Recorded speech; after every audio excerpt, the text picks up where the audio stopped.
So you moved to Dubai by yourself and started an events company from scratch. In a very short amount of time, you went from zero to having a fully functioning and profitable business. They opened our company for us in about 3 days. So anyone can just start an online business here for 5,000? So yeah, in the UAE, they have made it so simple. 5,000, that's it. I never thought I was going to be someone who was going to run a business. Dubai is great. For instance, it's tax-free.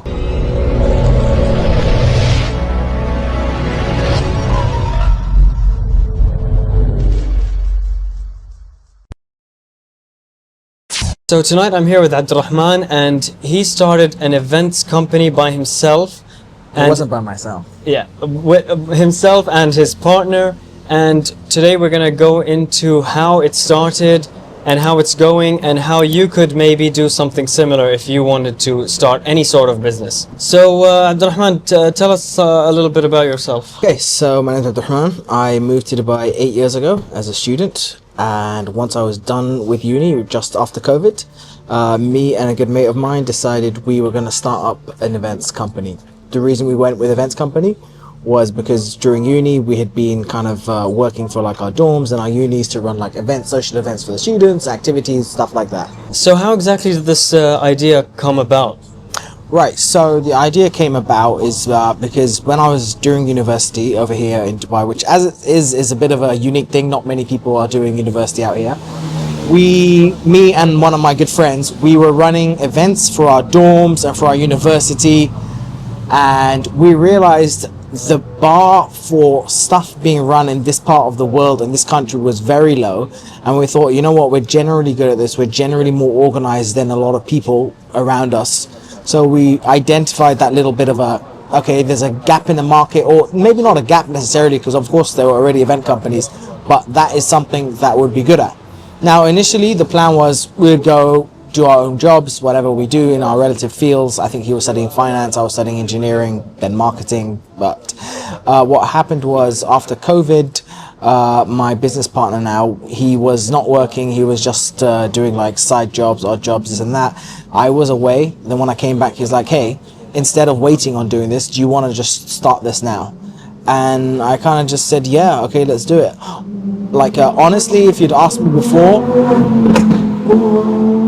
I would have never really said I was a business person, but yeah, we're here now. What helped you like take the leap? What helped you actually like get serious about this business? Because many friends get business ideas like, oh, let's do this and that, and it amounts to nothing a lot of the time. Okay, so that's a good question. Essentially, what makes me actually, okay, take this seriously? Well, it was two things. One, I was kind of not completely, so of course everything is a personal journey, right? So I wasn't completely happy with what I had studied and what sort of job prospects were out there and stuff in terms of You studied engineering? So I studied 2 years of engineering. I actually got a diploma in engineering, but then I couldn't really take it further anymore with the engineering because essentially I didn't really pass those courses. Then I studied marketing, finished that, and that's where I am now. So, and what kind of engineering was it? It was mechanical engineering. Okay. Yeah. So did you have a certain kind of career in mind? So yeah, I completely saw myself working in the engineering industry. So whether that be some sort of factory back-end work, something like that, I don't know. So yeah, like I was saying, or like the question he was asking, what really motivated me sort of to, okay, let's do this? It was two things. One, like I said, I wasn't too happy with the prospects of what career paths were going to look like. Two, was a good business partner. He has always been someone who's a bit more vocal than me, and he's always a bit more someone who's been like holds himself quite accountable. So therefore it gives a good balance. If two of you are trying to achieve something, both of you have to keep each other in check and be like, hey, make sure you get this done. We would set each other tasks and make sure you get that done, and you check in on each other. So I'm not going to say it's impossible to do it without a business partner, but it does help to have a good business Because you partner. can complement each other. Because you can complement each other, because you can both hold each other accountable, because two minds are better than one. And how old are you now? I just turned 27. Okay, and you started this 8 years ago, did you say? No. Oh, you came to Dubai 8 years ago. ago. So you came to study. You were here studying. Okay. I started And you lived before in Saudi Arabia. So I right? lived before in Saudi, so I'm vaguely familiar. I'm familiar with the region, quite familiar, cultured. Before that, I was born in the UK. First couple of years of my life, till like 8 or so or 7, I was in the UK. Then moved to Saudi. I've been here for 8 years in Dubai. I've been in the region most of my life, so I was familiar with the region and everything like that. I've been doing the business now since April 2022, so we're just coming up on essentially our 3-year anniversary. Yeah. Okay, congratulations on that. Thank you. First of all, what's your company called? So our company is called Eventprism. Our legal name is much longer than that, but I'm not going to bore you with that. How was like the ease of doing business in Dubai? Like, how did you find the process of, as a non-national, you're a British national, so how did you find the process of incorporating a company, registering? Was it like expensive? What kind of fees were there? Okay, so I'll merge this into like a second question, which is probably going to follow up, is how did we kind of get to being incorporated as a company? So when we first started, and I was telling this to some students the other day, I was giving a bit of a talk to, we had our business plan set out as for the first 2 years, we were going to prioritize working on like smaller parties and stuff like that. And we were like birthday parties, private events, not for companies, for individuals, right? The reason was that is because initially we were operating without a license, right? Because there's a couple of reasons. One, at the time, I didn't have the funds to get a license, and I didn't want to like borrow money or anything like that. And that's how much does a license cost? Okay, so licenses vary completely in Dubai. They can go from anywhere. Depends on if you want your own visas, if you don't need your own visas, what sort of activity you're doing, whether you're registering with a free zone or whether you're registering as a mainland company, whether you're registering as a LLC mainland company. It varies. So what's the difference between free zone and mainland? I'll be honest, for the people who don't know. I don't fully understand this myself, but I'll give you a brief of what I've been explained to and what I understand. So the two types of companies essentially are free zone companies and are mainland companies. Legally, free zone companies are allowed to operate within their free zone and on the mainland. However, there are certain restrictions as to companies they can operate, they can transact business with. So a lot of the government entities won't work with a free zone company. They will work only with mainland companies. So is free zone like an area in Dubai? So there are many free zones. There's like zero There's like tax Jebel on Ali corporate. free zones. There's Studio City free zone. There's Silicon free zone. There's a lot of different free zones. And another thing with the free zone, which is like basically if you want to talk figures and stuff, if you're registering with a free zone company and you need, let's say, 2 visas, your license will cost, let's say, 12,000 or something. Dirhams, which right? is like two and a half thousand USD or $3,000. Yeah, around $3,000. Yeah, just under $3,000. And that license includes what? Just a so paper or like an office? A paper, no office. Okay. You will not get an office with that. That license will include the license, any fees that needed to be paid, and depending on like if you go with a free zone and you go, okay, I want 2 visas, that's going to include the 2 visas for a year. Now your visa and your partner. Your visa and your however many here. visas, that's what the cost we were getting to live here, right? Now the thing is with the free zone, which is why we opted against it, is one, like I said, they have restrictions on who they can operate with, and 2, if I was to ever add employees, the cost of my visa, the cost of my license renewal would go up every year. So this 12,000 dirhams, you pay this every year? Every year. Okay, yes. Until now you have to pay it. Until now. So now we aren't a free zone company. Okay. We opted to go for a slightly more costly, around, I think they came to a total of around 20,000 dirhams, including the visas. And 9% corporate tax. I'll get to that in a second. So, it was around, I think, 20,000. That comes with 2 visas. But the good thing is, the visas aren't renewed every year. They're for 2 years. They were for 3 years, but now they're for 2 years. So you renew those separately. So it works out similar, doesn't it? It doesn't work out similar, not really. Because 12,000 a year or 20,000 for 2 years? No, I have to pay around. So I have to, 12,000 was getting me the full visas and everything. I pay 12,000 just for the license renewal now, or 14,000 roughly. So I pay 14,000 for the license renewal, and the visas are separate. Every 2 years you pay extra on that. But the advantage of that is I can add visas whenever I want. I can add employees whenever I want. I can transact with mainland companies. if anyone puts up a fuss, then it's fine, and it's a slightly more prestigious license to be holding. But in terms of the setup of that, it was very easy. Now I'll loop this back to how we ended up setting this up. In terms of getting a license, it was quite simple. Once we kind of like set up our website and everything, and we'd like just run a couple of ads just to see, like, testing the water and stuff, we straight away realized that instead of doing parties, which is what we wanted to do, it was going to be much better for us to launch into the corporate world. However, the problem with the corporate world is you need to be registered, you need to be official company and everything. So we kind of just scrapped together some money, did some odd jobs here and there to like get all our cash for our license, and then we got the license with our visas. We did it, and this is the way I would advise anyone to do it, to be honest. You do it through a services company, and they what company? Sorry? So a services company. So like the company that sorts out your whole getting registered and all this. Yes. So you didn't do it by yourself. We didn't do it by ourselves because there's so many things you're not familiar with. Plus, these companies, they have connections because they open so many companies. They opened our company for us in about 3 days. 3 days. 3 days. And how much do they take extra? It's probably about 5%. And then they charge annual fees when you go to renew. And so what would you say if someone wants to start a company today, what kind of like starting up costs are they looking at?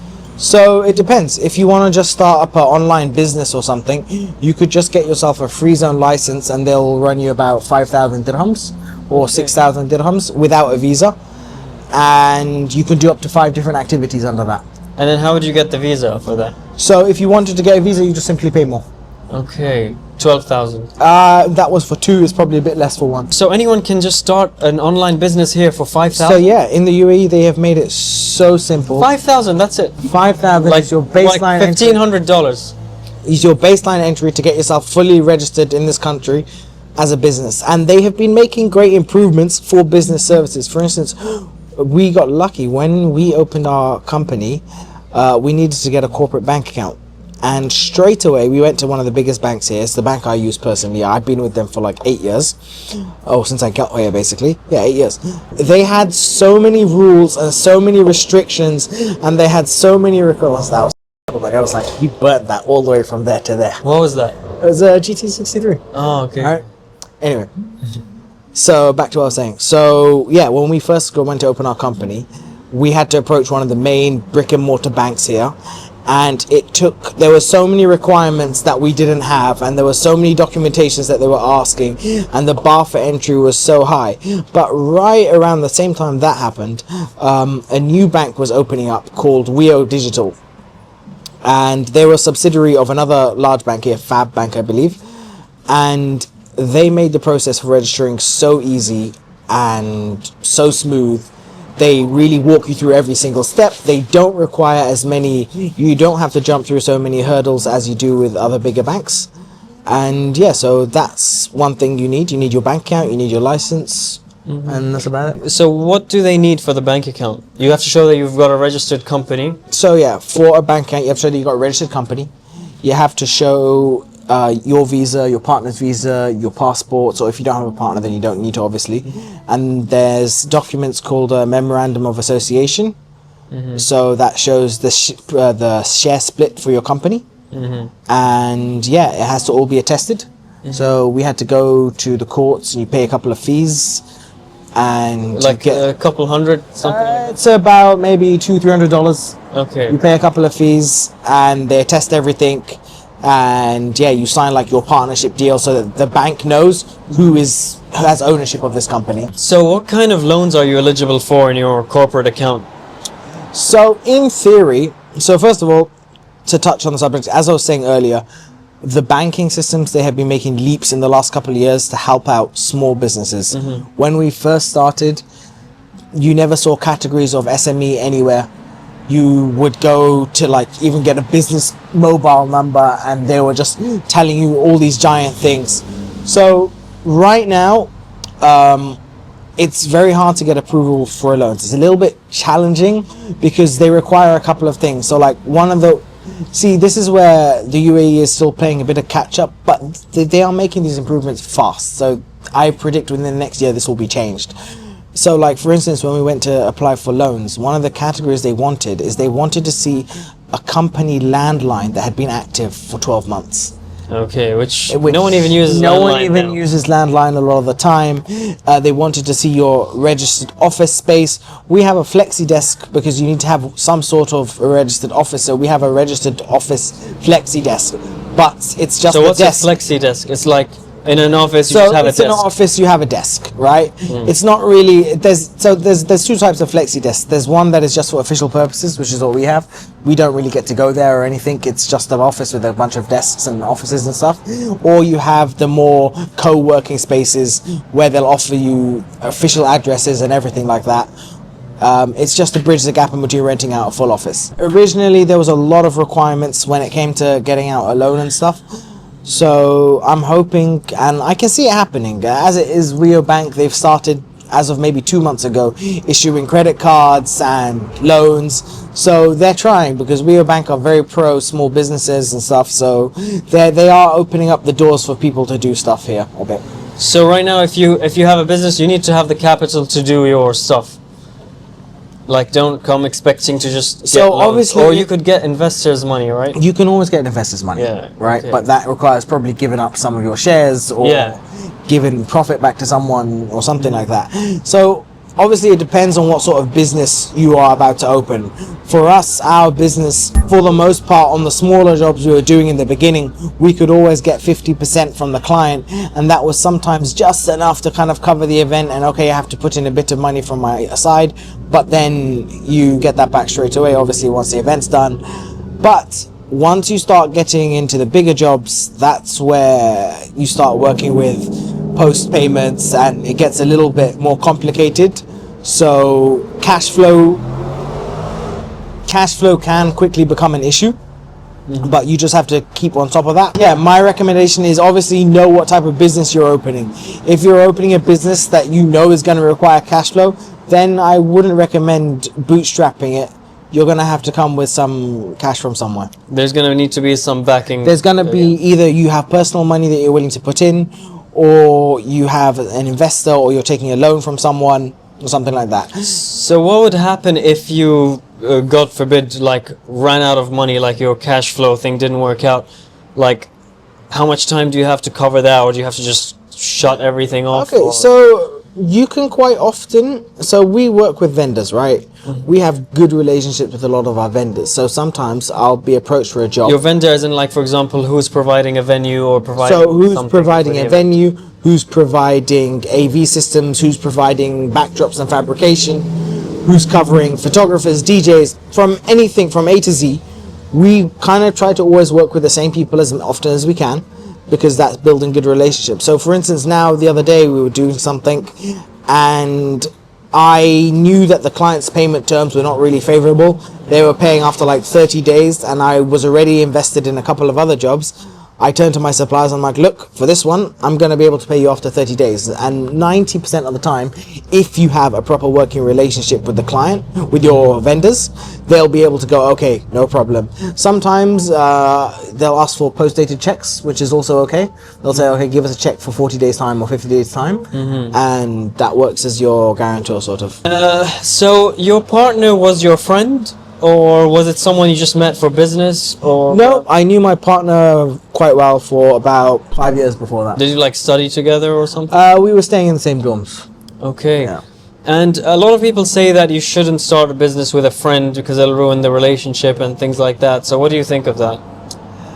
I think yes and no. So here's the thing, business, especially when you're running a small business, it involves a certain element of trust in each other, obviously. Of course. Yeah. So it's going to be hard to find that from someone who's come from day, if you're just bringing someone on to run your business. So that's where it's pros having a friend. Now the cons are, yes, you do have to. So for instance, now I'm not saying we're still great friends. I see him every day, but that's like work a lot of the time.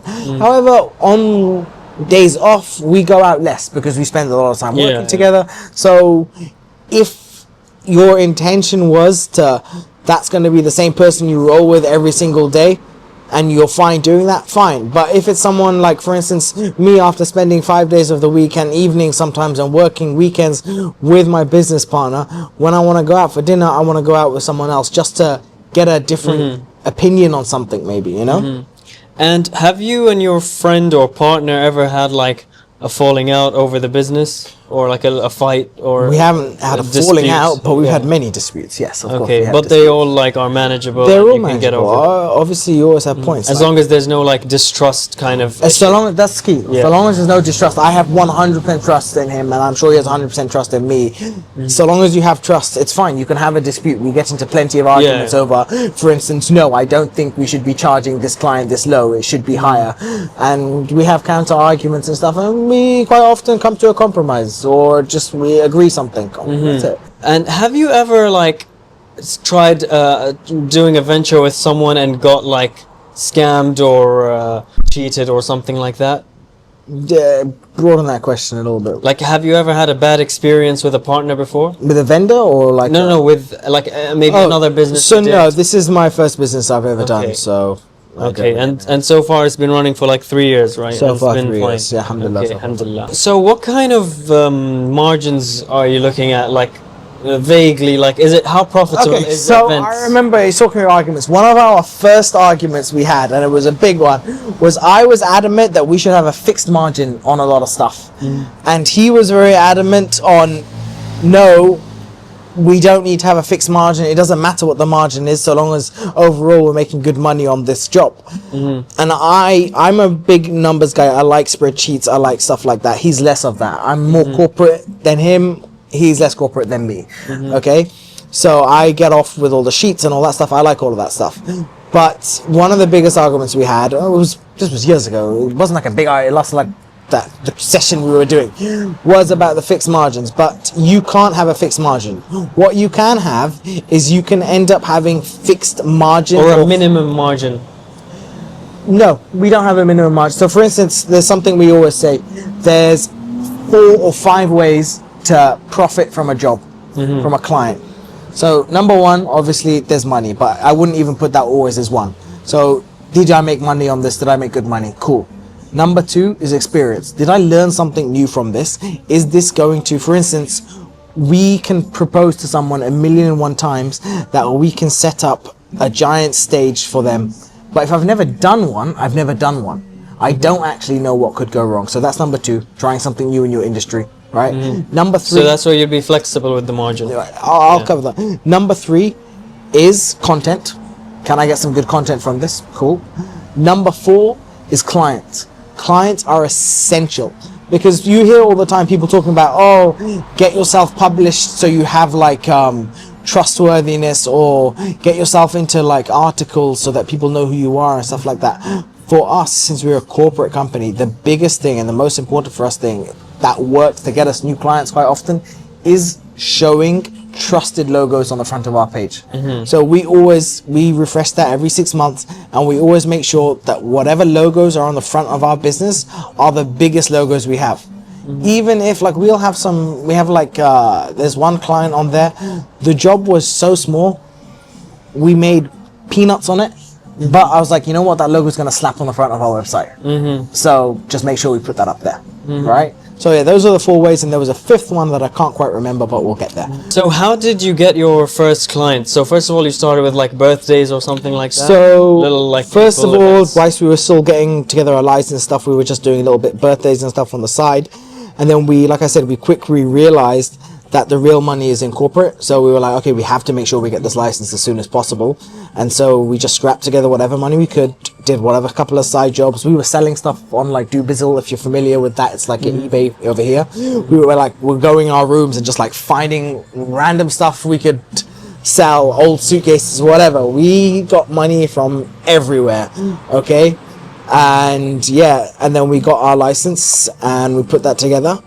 And then our first job as a our first corporate job was actually for a Black Friday sale for some company. They wanted a backdrop with some balloon decorations in their office. And it was really simple.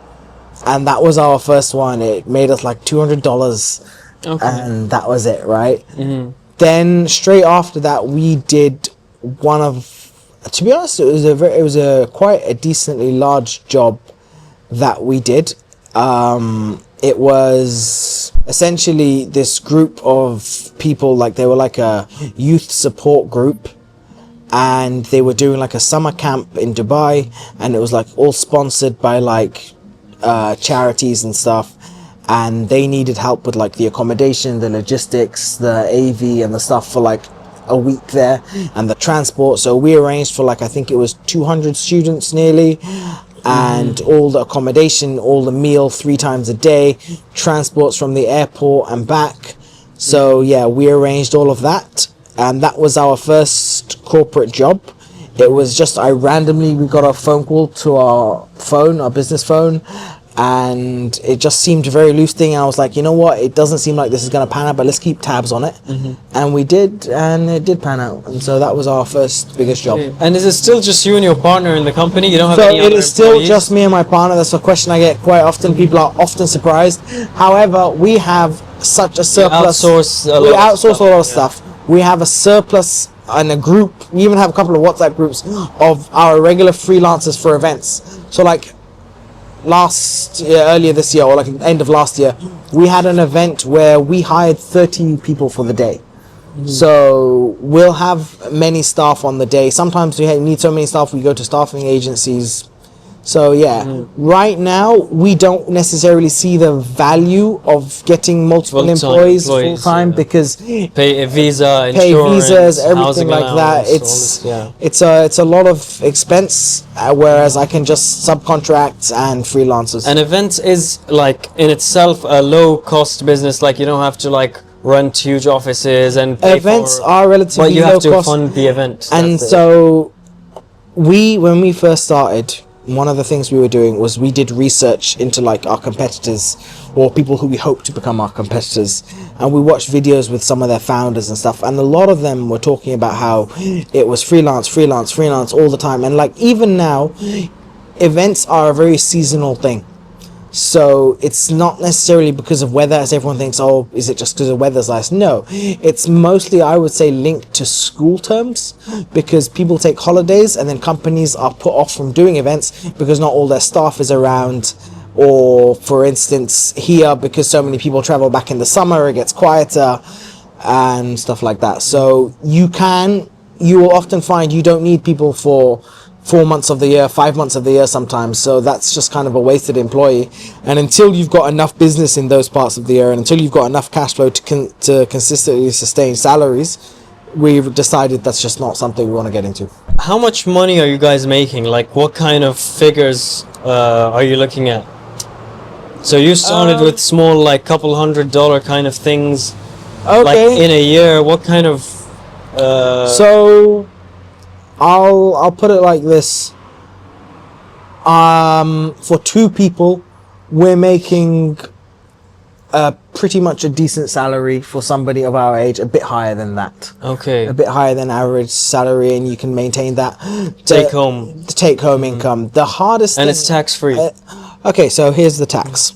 Oh wait, first tell us what's the hardest So thing? the hardest thing with running a business, or one of the hard things, is you personally have to discipline yourself with money, because your money isn't going to come consistently every month. There are down months, there are up months that are crazy. There are negative months? No, we so far, alhamdulillah, haven't had anything go negative. Okay, but you can have negative months. So for us, obviously you can have negative months, right? Negative months in terms of so like your expenses were more our than expenses are relatively low. Our expenses is essentially advertising campaigns. So yes, if you did 0 jobs, that advertising campaign is going to come out as a negative expense, right? And how much do you spend on advertising? Like you're talking about Google, Facebook. So we're ads. talking about Google, Facebook ads. Right now, I think so. We adjust it throughout the year depending on how busy times are. Yeah. Right now it's a bit slow, so we've toned it down a little bit. We're spending just under like around 200 dirhams a day, a bit less than that. Okay. So yeah, you get like a like $50 a day sort of thing. around the $50. Now those are really low numbers. You could easily be spending 3 times that, and we probably should be. But as I was discussing with someone the other day, throwing money out on adverts is a very scary thing. Because you have no idea what's going to come. And you have to run the ads for a while to even see a return. Yes. So it's not like a $50 It's expense. not like it's a like a 50. It's like the ads can get expensive pretty fast, and like you want to kill yourself every time I see some guy come in on a contact form asking for a job. I'm like, you've just wasted XYZ of my money. Yeah. Thank you very much. You know. And you do so most of your clients, do you get them through like ads or through networking events or like? So majority of our new clients come in through ads, but now that we've been doing events for the past 2.5 years, ever since we've kind of repeated with a lot of corporates, not most, but it's a good 50-50 split, I would say, come from referrals from within the industry. Come from the what? Referrals from within the industry. Okay. So like word of mouth. Word of mouth, yeah. Okay, so it's important to do good work. Of course, not just turn a quick buck. That's how something.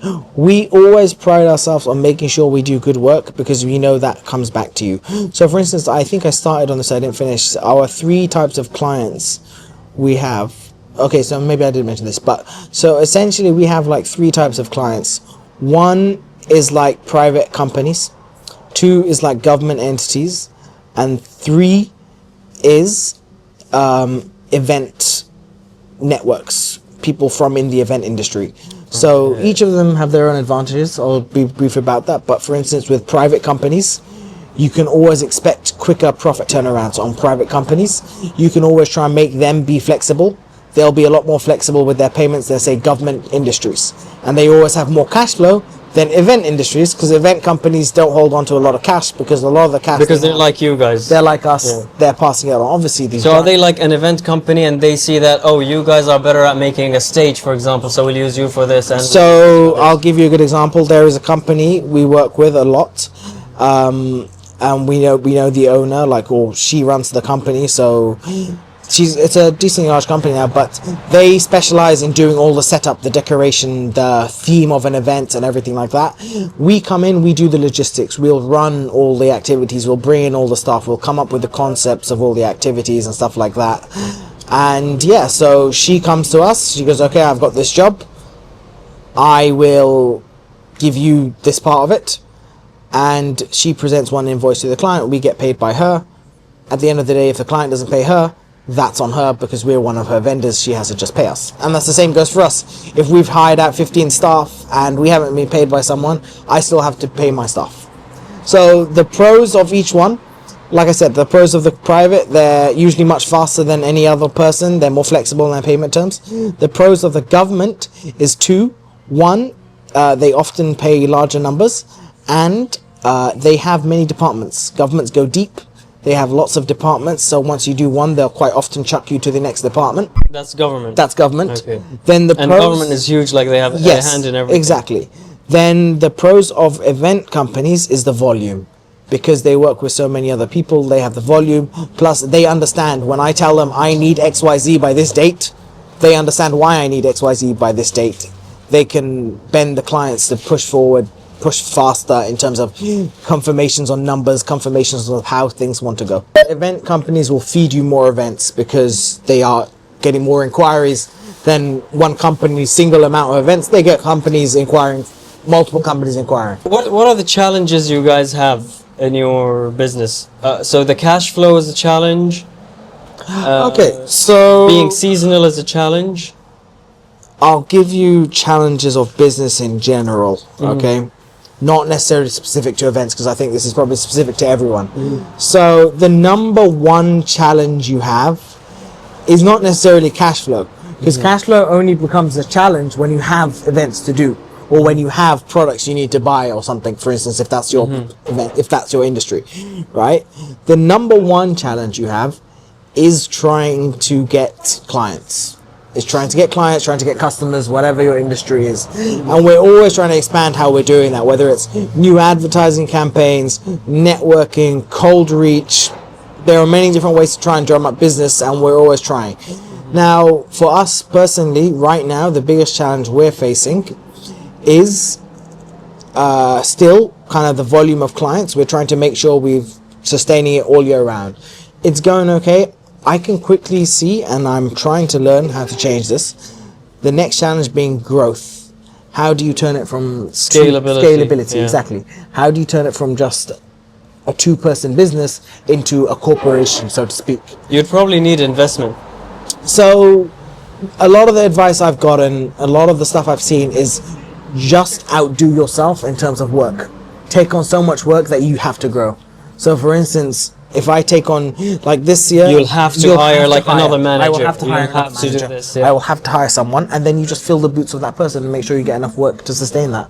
And that's how you do it. And that's better than what some people do who have a lot of capital to start with. They just go all out and buy a then tower. And next thing you know, they're burning through money. All they can see is red because they're just burning through money. Yeah. So you will only be spending as much as you're making, basically. Exactly. Not like overspending from day We're never overspending. Yeah. If there's no money to spend, you're not spending it. Yeah. You know? And so would you advise anyone to start a business, like even if it's not an events business, like what kind of person would you advise that, not advise, but as in would you think it's a good idea in your opinion that they should start a business, for example, like personality traits or something like that? Let me sum up the whole business thing. If you remember at the start, I said I never thought I was going to be someone who was going to run a business. I'm still 50-50 on the fence about that. You wanted to be a photographer, didn't you? There was for a while I was wanted to be a photographer and stuff, but I'm glad you mentioned that because I'll bring that up. So here's my 2 cents on running a business. Running a business requires you to sacrifice everything. So I'm not just talking about people go, oh yeah, you have to sacrifice your money and put it back into your business. Because honestly, I don't ever feel like I'm putting money back into my business. It's just business expenses come first and then you take your money. So, but what do I mean you have to sacrifice? You have to sacrifice your peace of mind for as long as you can. Because, for instance, you'll just be out on a regular evening, on the rare occasion that you are, and you see a client will email you something. And now all you're thinking about, whilst you're at the movie, is what that client emailed you. So you're going to have to sacrifice stuff like that. You have to sacrifice your time, because you have to, for the first couple of years, you just have to, you want to. And if you have that in you, you're going to want to do this. You're going to want to put every single moment you have into running that business, into trying to improve it. You don't necessarily know. For instance, me and my business... It's not like, I'm just going to do passive income 2 hours a week or something like that. Exactly. Running a business, it's a full-time job. It's more than a full-time job. It's 24/7. It's 24/7 running a business. You're never off the clock. You're never off the clock, and Have you ever had a job before, a regular like 9 to 5? I worked 1 year 9 to 5. And how do you compare that to this? So I receive my money whether or not I do well on a 9 to 5 on a business. Like, here's the thing: we send out far more quotations than we get jobs. Obviously, everyone does, right? But you got to think every time you get a no. If you're just working in a company, that made no difference to you. You're getting your salary at the end of the day. Yeah, when I see a client says no to something, or a customer, that's straight off money that was on my whiteboard that is no longer coming to my pocket. So now I am short XYZ amount of money. For instance, one of our clients this year, this is their 3rd year we would have been doing this event with them. They, after asking for all the quotations and the proposals and everything, 1 week before the event, and we were kind of feeling it because they weren't being as persistent as they were last year or the year before that, just called us up, and after we followed up with them many times, we're like, sorry, we've decided to go with another supplier this year. And it's like, okay, that XYZ amount of money I had scheduled in for this month is no longer coming to me. And you've got to be able to recover from that on the fly. And you have to be able to manage your lifestyle as well. You have to be able to manage. You can't have a good month and then upgrade your house and car and buy a watch 100%. And all this. That's what I was saying earlier. I never finished that point actually. You have to be so disciplined as a human when you're running a business, because it comes naturally. So a lot of this will come naturally to you because you've worked so hard for your money. When you receive a lump sum payment, you don't go, oh, that's a lot of money. I can go and buy that Gucci pair of shoes. No, it doesn't work like that, because you got to think more responsibly. And I got this question once from someone, and they were literally like, so when you guys got your first bag, did you guys like go and like party? And I was like, no. I was like, thank God I can pay my rent now. You know, thank God in a month and a half time when my rent is due, I've got the money for that. You know, thank God I don't have to worry about paying this electricity bill. I'm not going, oh yeah, more money's gonna come. You can't think like that, because that's, again, the security of being employed. You have that. So long as you're employed, you have that security. Now, of course, there are advantages to running a business. Flexible hours is something that's amazing. And for instance, right now it's 4 a.m. on a Sunday. I have work tomorrow, but if I show up half an hour late and I tell my business boss I was feeling a bit groggy, nothing's gonna happen. Yeah, I mean, it's you're your own It's my boss. business. I am, for lack of a better word, my own boss. Yeah. If on a random Tuesday I need to go pick up someone from the airport, I don't have to book off a sick day Yeah. and go and do that. Yeah. If I want to travel, I can travel whenever I want. Obviously, you don't do this because there's responsibility, right? But on a random day, if I needed to, hey, listen, this week I've got to do something on Friday, I can't really work. No problem, that's fine, because it's your full control, right? And another thing, like I was saying with the whole discipline, for instance, there are many days, like this entire month, to be honest, we knew coming up, Ramadan's a slow season. We had this one event, like I was saying, that kind of flaked on us unexpectedly, but that's neither here nor there. You have to discipline yourself. For instance, you show up every single day. I say this all the time, this is my number one advice. If you show up every single day for 6 months, something is going to happen no matter what. So we will show up every day. Tomorrow I'm going to show up, and we're just going to, okay, tomorrow we have a couple of quotations we need to send out, but that's neither here nor there. We do that all the time. But for many days this month, we're just sitting there talking about business, talking about this. Oh, okay, yeah, you can do this. Yeah, Is that in the beginning or now? That's now. That's in the beginning. Okay. Like, for instance, there'll be a week where you know you have nothing on. You know you have no inquiries coming in. You know there's nothing new in the inbox. And this is where you are glad that you didn't splurge, because now you have that money. Okay, this is a separate point. I'm not saying there's no money coming in. You could still have jobs coming up, right? But for instance, let's say I have a job coming up next week. I know I don't have to do any preparation for that until 3 days before that day, right? The rest of the week, I have no reason to be sitting down in front of my laptop with my business partner, but yet you get up and you do it. Because just being there and showing up every single day and being dedicated to it is going to result in something. So back to my question: what kind of personality traits do you, in your opinion, think are are built for business? For example, like, honestly, I don't think it's necessarily down to. So people who are disciplined with money and disciplined with themselves. You have to have discipline. If you are someone who is not disciplined, you're not. I'm not saying you're going to fail. People can get lucky, things can go your way, but it will help you tremendously. Another thing is, you have to be willing to make, like I was saying, the sacrifices. You have to be willing to go, yep, I am not going to travel this year to some country because I need to make sure I have that money so that I am stable, so that I'm not worrying about my business. You have to be able to understand that it takes time, and you're not going to be making money straight away. You're going to be getting enough, hopefully, to live, and that's about it. But you have to be willing to make. So how much time did you take to reach a point where you were like? How long did it take you to become like profitable and have like some stable? We've always been profitable from day one.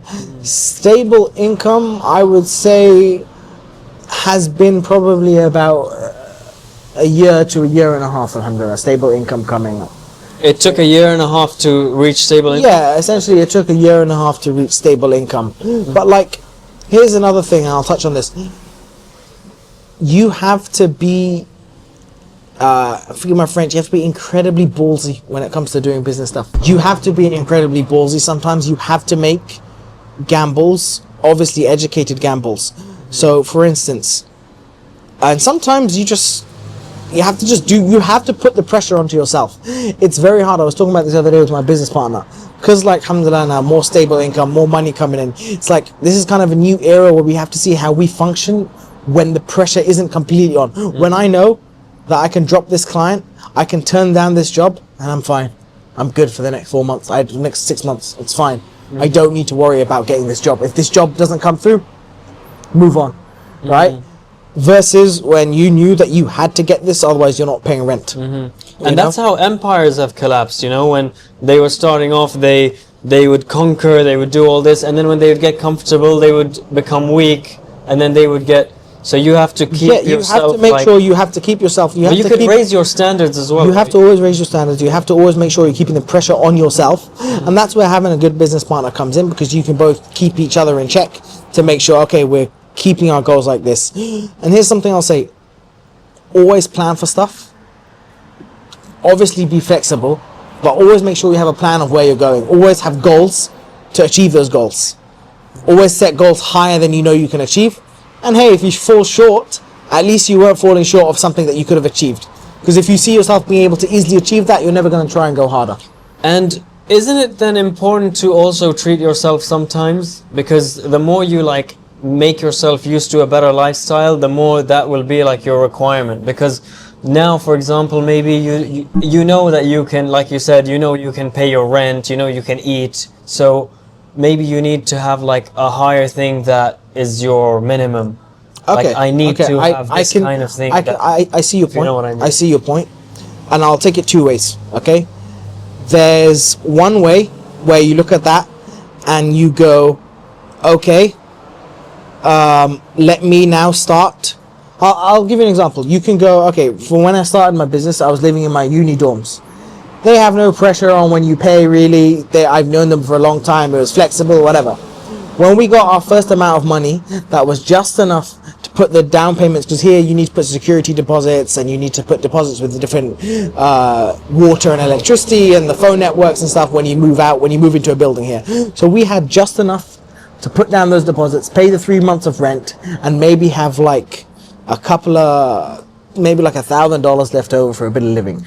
Didn't know where my next paycheck was coming from, but that's the type of pressure you can put yourself on there, right? I think if you start to then bite off more than you can chew, you can mess yourself up. mess yourself up, because like I was saying, it's much easier to have a bag, so to speak, and then operate with that cash. For instance, like if you have, rather than maybe just, you could take on more events, right? so you can always take on more events, but you can always find the money, and you can try and push to get money for a client. You can maybe, like I was saying, if loans or payment terms or post payments, you can figure that out. But like in your personal life, at least for me, obviously everyone is motivated differently. My plan is I'm trying to build as much of a security blanket for myself as I can. Because when you're secure as yourself, that gives you the full control to operate yourself in your business. For instance, we last year, or last year, end of the year, we made what I wouldn't say is a bad deal. It was a bad deal, but it was a good job. But we didn't do it out of desperation, but we did it out of if I lose this, I'm losing a big chunk of profit for my year. I'm losing a big chunk of revenue for my year. So you'll maybe make a bad deal. But if you're sitting comfortable in yourself and you're not worried about your money, you can fully focus on maybe pressuring that client a bit harder, you know? But it gives you like negotiations, and it gives you a clarity in the head when you know that your bills are covered, you know that you're covered.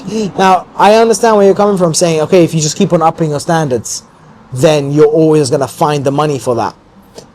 I would say it works on the small things, but I know that I would have less money if I had decided to go, all right, let me start paying more on my rent, just because I don't want to live in a studio anymore. I want to live somewhere bigger. Yeah, you can do it, but then you're needlessly spending money. Yeah, of course, not needlessly. Yeah.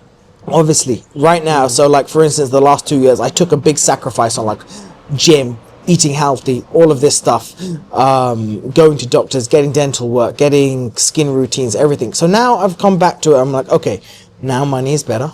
Now I can start focusing. Let me start going to the gym. Let me start maybe going out a little bit more. You can make small adjustments to your life to get yourself used to spending the money that you've made, to make sure you keep that. But you can handicap yourself quite quickly if you take on too much. If I go, all right, I finally got a car loan approval, let me go and get a car payment that's going to be $1,000 a month, and then bad. It's just bad. Because yes, maybe you can cover it, but you're never going to see the growth on the back end. It takes a couple of years of sacrifice. For me, luckily, I I believe, at least I'm still fairly young at 27 recently, that I've got a couple of years there still where it's okay if I'm not living in a 2-bedroom apartment in the middle of downtown or something, you know? So everyone says that Dubai is tax-free and like you can do everything like, you know, and it's a great lifestyle and blah blah blah, especially compared to Europe and America and whatever. So what's your opinion on I'll that? tell you briefly about operating a business in Dubai specifically. Dubai is great because there is a huge hustle culture.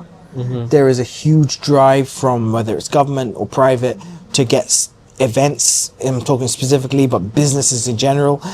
It's a very booming economy. Me and my business partner often say this is 1980s, 1960s America, because everything is so fresh. It's a relatively small market with a large consumer base. There's a lot of consumers, not as much competition. The standards in this part of the region are still lower than a lot of the standards you'll find in the rest of the place. Now, in terms of legal framework, so for instance, it's tax-free. Yes, it is tax-free. They've recently introduced a 9% corporate tax, and they've also introduced, it's slightly higher for companies that operate on a global scale in huge figures, not small figures, right? But so for instance, the corporate tax has been a huge amount of exemptions. So our type of license is a mainland sole proprietorship license, is currently still exempt from paying the corporate tax. And then for instance, the corporate tax is on 100k USD profit. It's not based on your revenue yet. Okay, that's really good. So it's only 9% post that. What you do have to pay fairly early on is VAT, but VAT is basically essentially charged straight from the client, goes into your portal, you deduct your VAT expenses so long as you have the receipts to back it up, and then you pay whatever difference to the government, or if you're claiming back, you're claiming back, but you're rarely ever claiming back. It's always a net negative. So why did you start your company here instead of the UK? Compared to the UK, any few advantages or disadvantages? When I was starting my business, it was purely a personal preference. I'm currently based in the Middle East. I wish to stay in the Middle East for my personal reasons. I like this part of the world more. However, now that I look back at stuff, it is a lot easier. Like I was saying, this is a very, very fresh market. It is a lot easier to penetrate this market and get into this market and stand out, rather than if I opened up in like London or New York or somewhere.